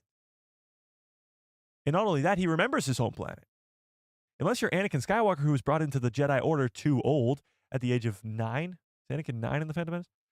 At the age of 9, then you're probably not going to remember your home world. If you're brought in as a very, very youngling, like a kid, you're probably not going to remember your home world and how it's a war-torn planet. You know? He used the Force to free himself? That is true. What do you mean? Okay, let's make something really clear. Obviously, at this point, he is a Force user. I know some people were like, oh, he's not a Force user. He's just using those tricks that Haja did in the Kenobi show. Nope. Or not Haja. Haja? No. Haja. It's Haja, isn't it? I'm confusing myself now. Whatever. The guy from the Obi-Wan Kenobi show that just uses magnets and buttons to do all the... Like, obviously, Jod is a Force user. Like, that is clear by now. Yeah. Who taught him some of his Jedi teachings? We don't know. Again, I don't think he's a Jedi who survived Order 66 at this point, but he was quoting Qui-Gon Jinn in episode 5. He does know the ways of the Jedi Order. So somebody taught him that. It's very interesting. Very interesting.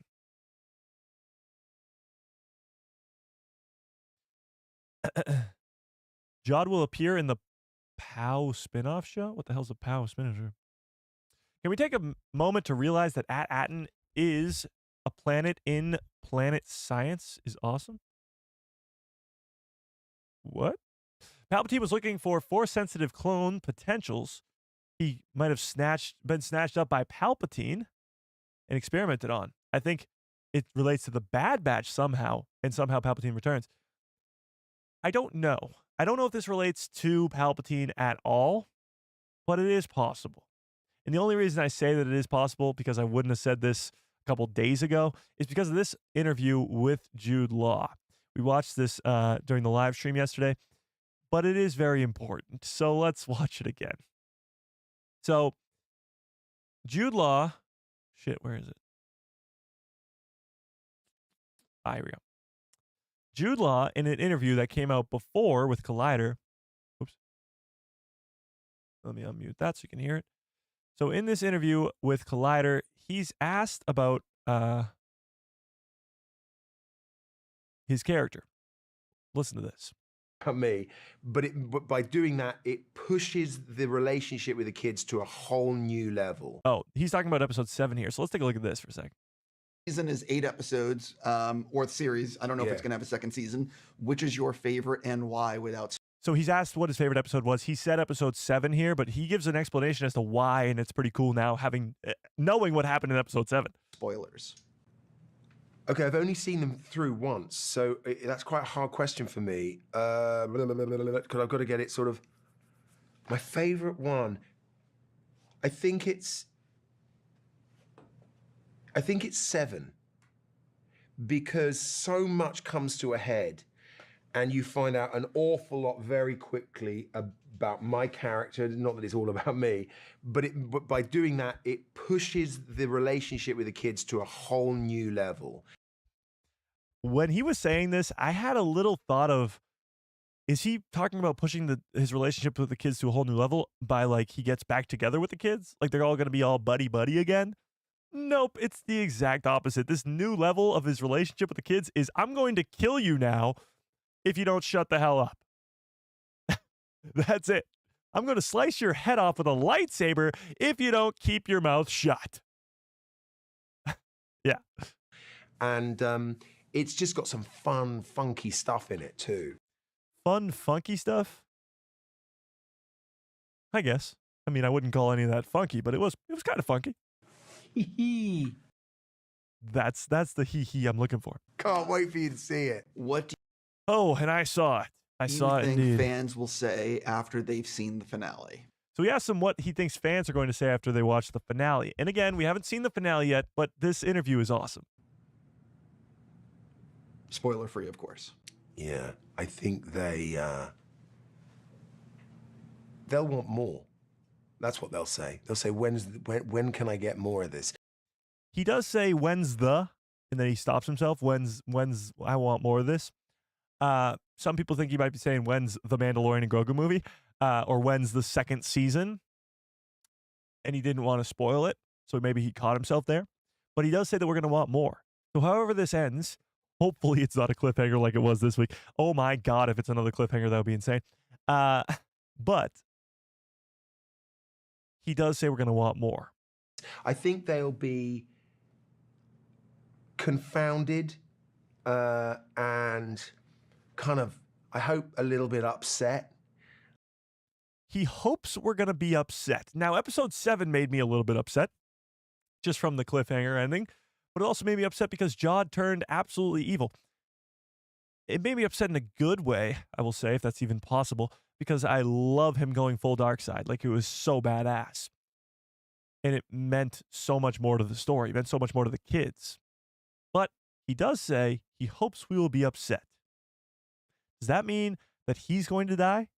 And he hopes we're going to be upset because his character dies?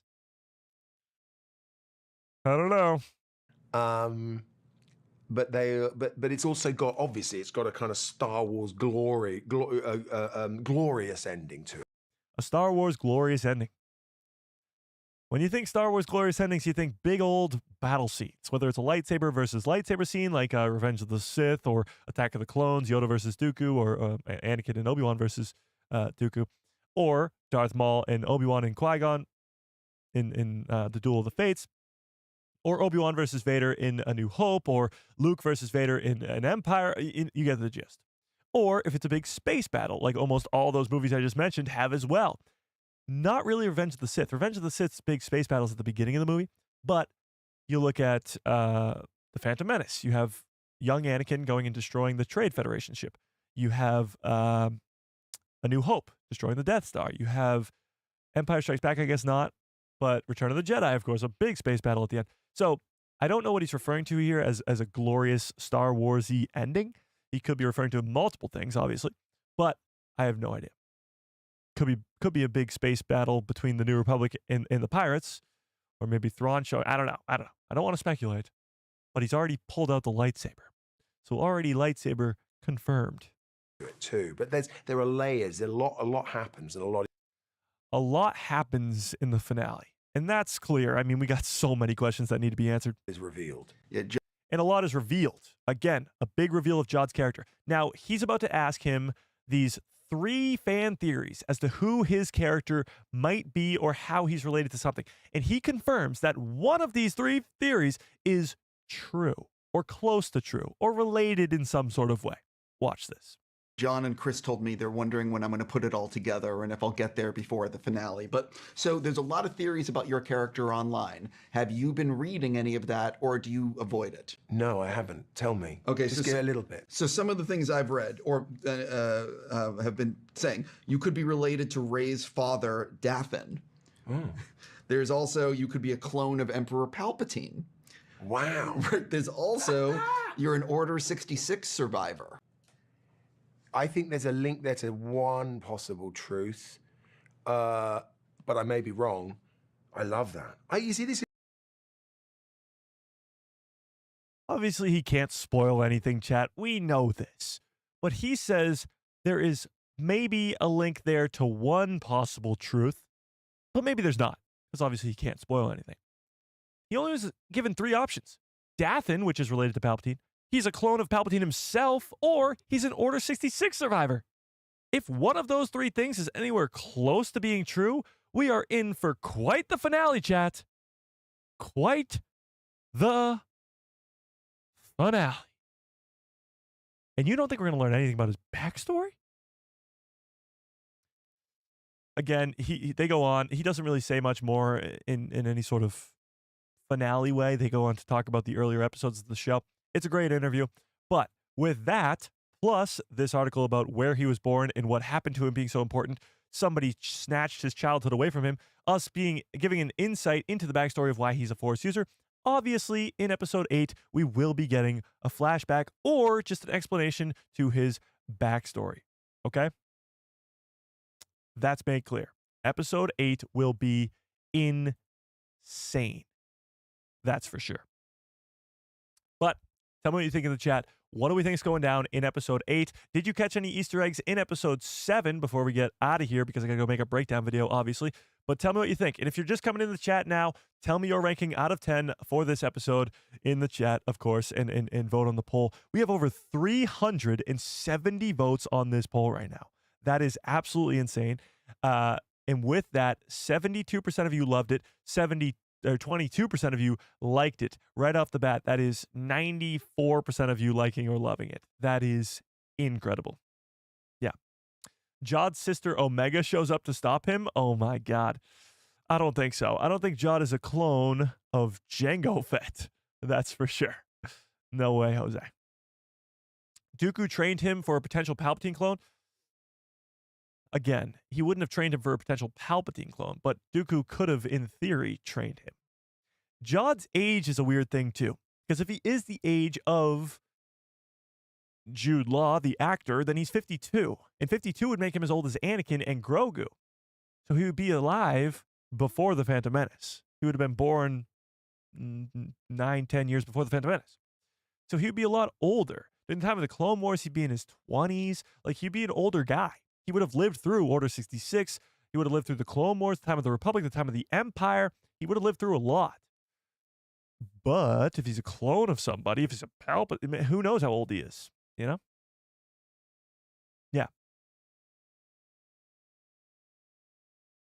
Seems like he's a beginner Force user, only knowing how to Force push or Force pull something.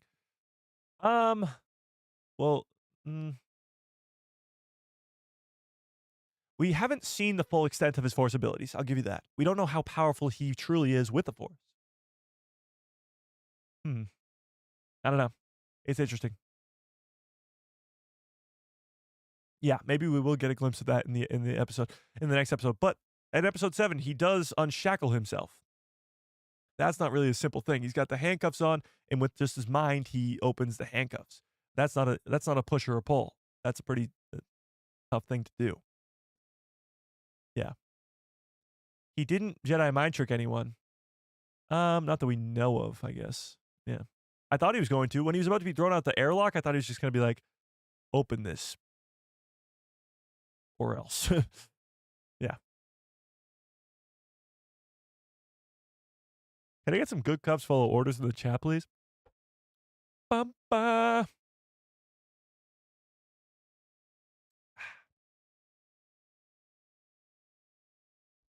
He broke the cuffs by using the Force, right? Yeah. He is new to lightsabers, I reckon. The way he was sort of swirling it around in front of the kids didn't make it look like he had much Jedi or lightsaber training. I will say that. I'm gonna have to go back and watch him slice SM-33's head off, because maybe it was a little bit more sort of tactical. But he might be pretty bad with the lightsaber. When he does ignite it, he does it off to the side, so almost like Dooku, actually. There's been so much conversation about Dooku that I've almost put it in my own head that he is an apprentice to Dooku. But when he does ignite the light, yeah, look at that. That is very Dooku-esque. Dooku had that curved, angled blade, so he couldn't hold it straight down, so he held it out to the side like that. I don't know. Pretty interesting. Pretty cool. Yeah. I guess a lot of people do that in Star Wars, but it's a very Dooku-esque thing.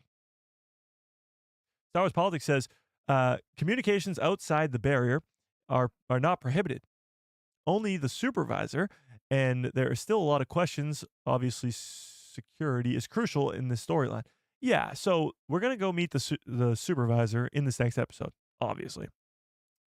But the question becomes, who is the supervisor? And are they going to willingly open up the barrier, or is Jog going to have to force them to do that? It'll be interesting. Southpaw Panther says, if he was a learner like the kids, Anakin mercied. Oh, if he was a youngling, you're saying. He wouldn't have much training with a lightsaber. That's true. But he would have been in his 20s by the time of Order 66. Jod lights his lightsaber, and the droids all say in unison, execute Order 66. That would be insane. Definitely not happening, though. I wonder how the droids are going to react to him holding a lightsaber. I wonder if there is a reaction. Hang on. The droid doesn't even look. There are droids around the Onyx Cinder right here, and they don't even look. They don't even care that he has a lightsaber in the slightest. That's wild. This is a crazy shot. You got the vault over here filled with credits. You got the nice new Onyx Cinder there. You got this massive mine that goes to the deep depths of Mordor. Crazy. Wild. Wild stuff we got here, chat. So good. This episode was awesome, and we really needed a great, awesome second to last episode so people get hyped up for the finale, and this is gonna be it. Yeah. Thanks, Don. I appreciate that. I appreciate that quite a bit. Droids have no fear. True, but they would be programmed to act a certain way around a Jedi, especially if it's an old Republic, sort of High Republic era lost planet. They have some sort of programming to react to seeing a Jedi. Yeah. What if the Jedi were the emissaries? That's interesting. What if they are expecting the Republic emissary to be a Jedi? Huh. I like that. I like that quite a bit. What if the droids were Beskar? Makes sense for how rich the planet is, but yeah, Beskar is rare, but this planet is close in proximity to Mandalore, so maybe.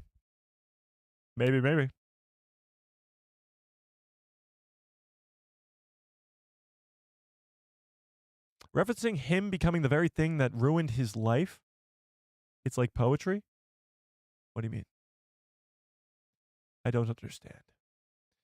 The security droids, or the safety droids, seem to have programming towards heat and certain items, etc. Maybe their programming is attached to a lightsaber, so they automatically think The wielder is the owner of it. Well, yeah, I think they think that Jod is a Jedi at this point. But we'll see. Yeah. Nina Nawood, ex-Jedi, had a baby named Jod. I don't know. I really don't know if Nina Nawood is going to show up anymore. Yeah.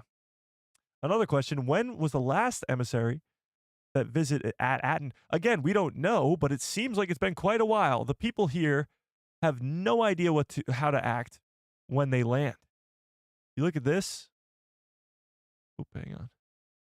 You look at this. The people are literally standing on the thing where they land. Look at this. They're standing where they're going to land.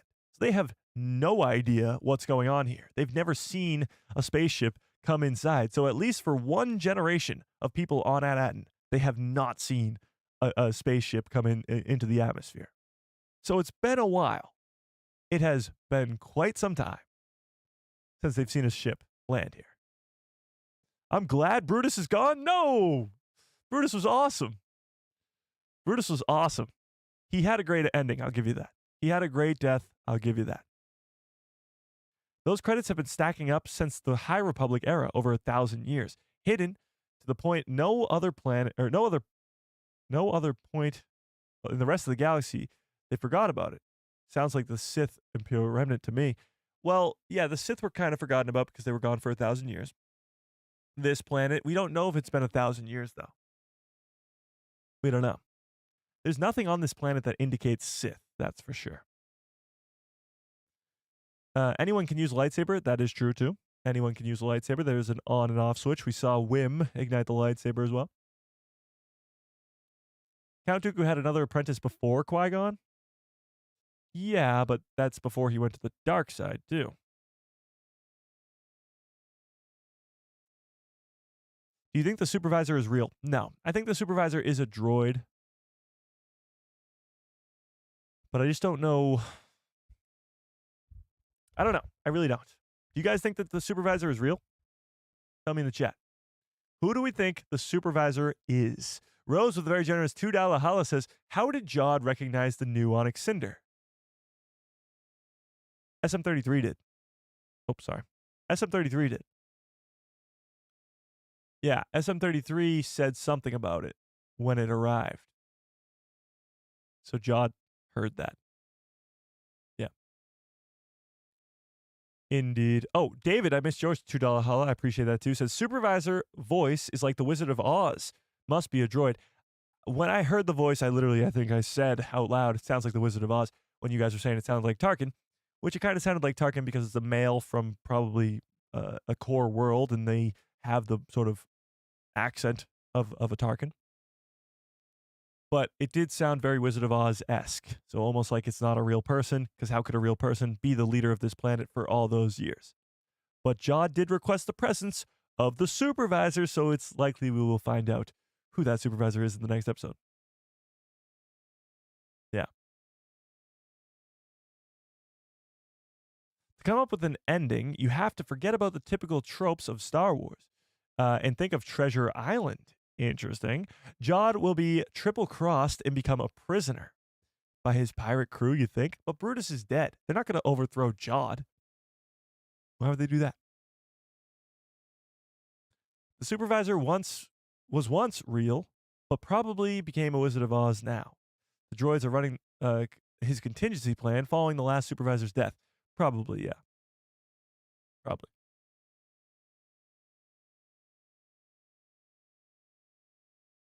He's a super tactical droid. Well, again, we don't know how long the tactical droids have been around for. Yeah. Na says, I have to say, I have to say this too, but KB having two moms in this show is representation the way it's supposed to be. That's the difference between it being a big deal, aka the Acolyte, and what is normal. I disagree with that.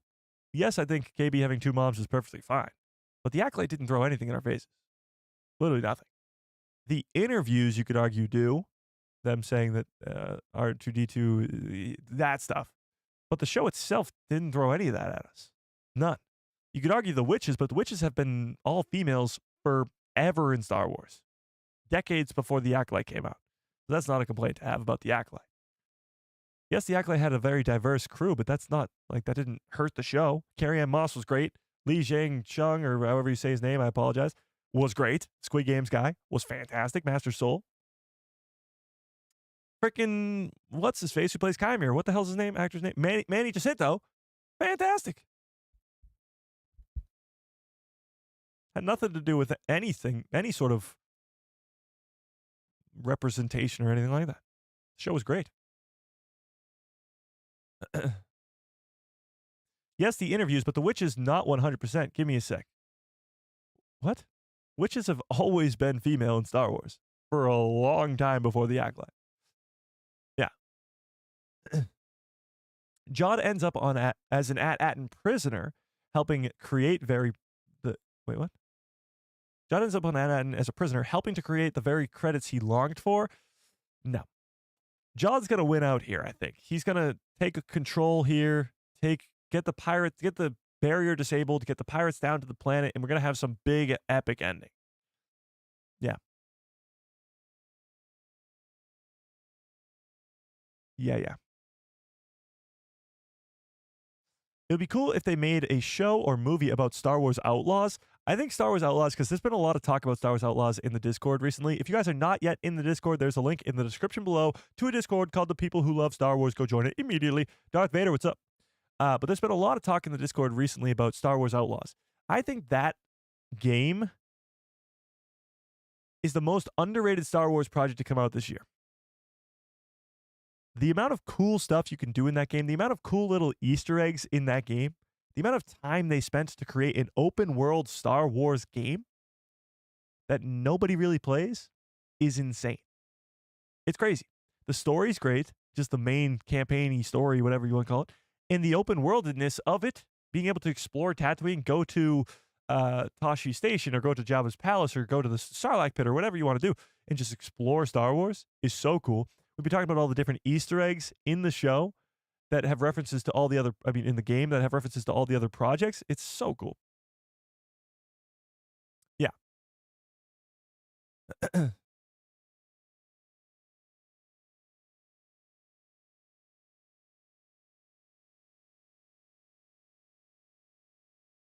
Cole Rita says, it was fun. Sorry. It was fun. It had its flaws, but by the end, it was very solid. Yeah, that's true. A lot of people had glitches when it was first released. I didn't. So again, I'm kind of biased to that. I didn't have those issues that other people did. All right, but let's round it off and come back to Skeleton Crew for a second before I get on out of here to go make the breakdown video. What do we think of this episode? Final predictions for episode 8. And did you catch any other Easter eggs in episode 7? It would help me quite a bit on my breakdown video if you did. I'm obviously going to rewatch the episode a couple more times and then go make my breakdown video, which will come out probably around 4:35, 6 in the morning, hopefully, at the latest. So watch out for that. Of course, smash a like on that, and smash a like on this if you haven't already. Get on that. Yeah. Thanks, Max Rebo Experience. I appreciate that. The credits fall in the episode are so CGI. I don't think they were. Credits falling at the end of the episode? Hang on, I'm going to watch it. I'm going to watch it. I can't show it on the screen because we get copy struck.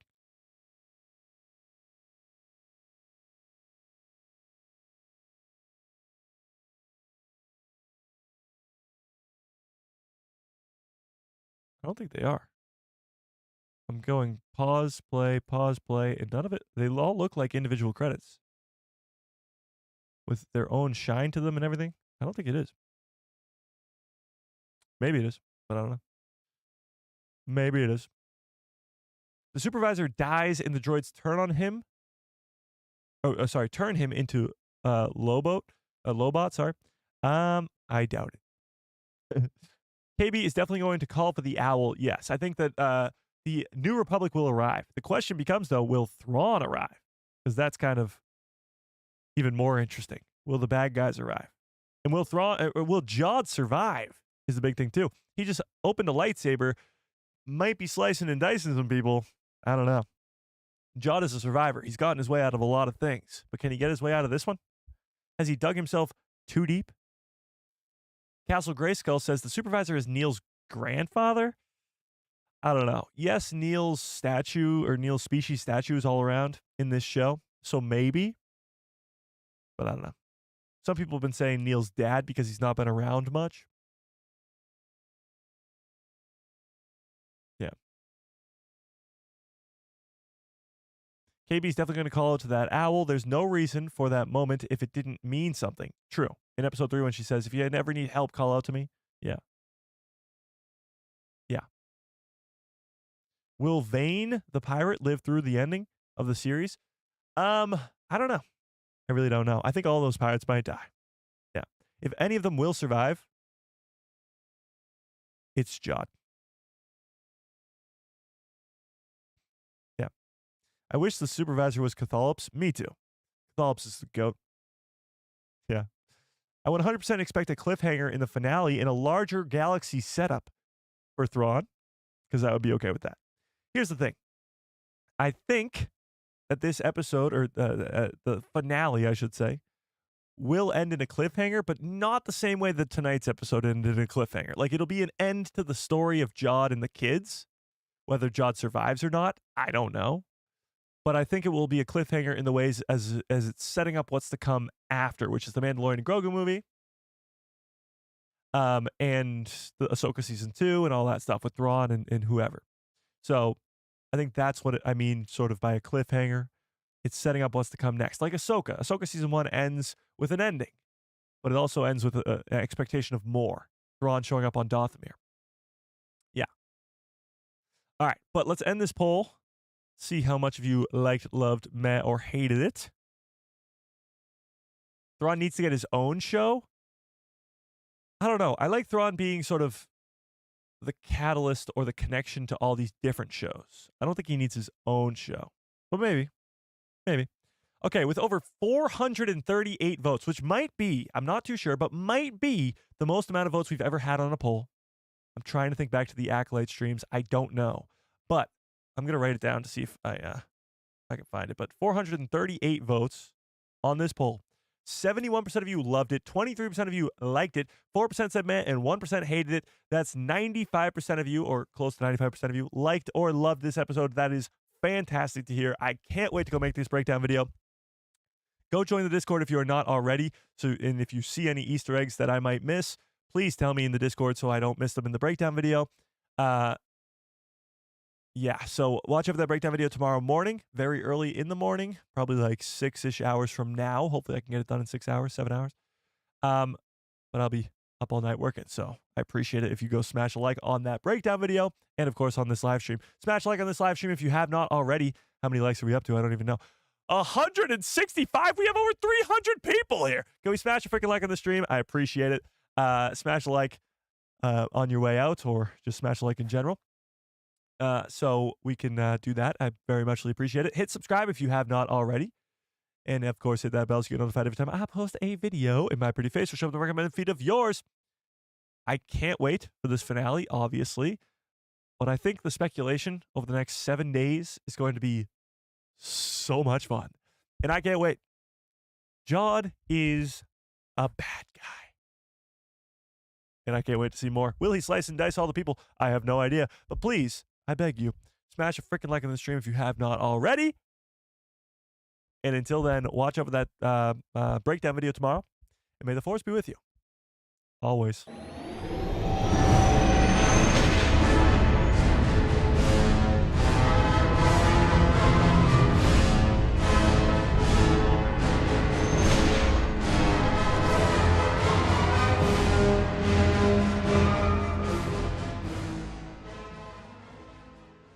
Oh, yeah. What a great stream. What a great show. You guys are the absolute best. I appreciate you all so much more than you will ever know. This was a crazy one. Absolutely crazy one. And if you want the conversation to keep going, talking about it, go talk about it in the spoiler zone of the Discord, which is in the link in the description below. I appreciate you all so much more than you will ever know. Huge shout outs to Rose, David, Mr. Slash, Troy, Jedi Podcast, David again, Brent, Troy again, Selena, The Hook, Rose. I appreciate it. Very generous super chats, memberships. I appreciate you. And yeah, until tomorrow in the breakdown video, I hope you have a great rest of your evening, great rest of your lives, and good night, everybody.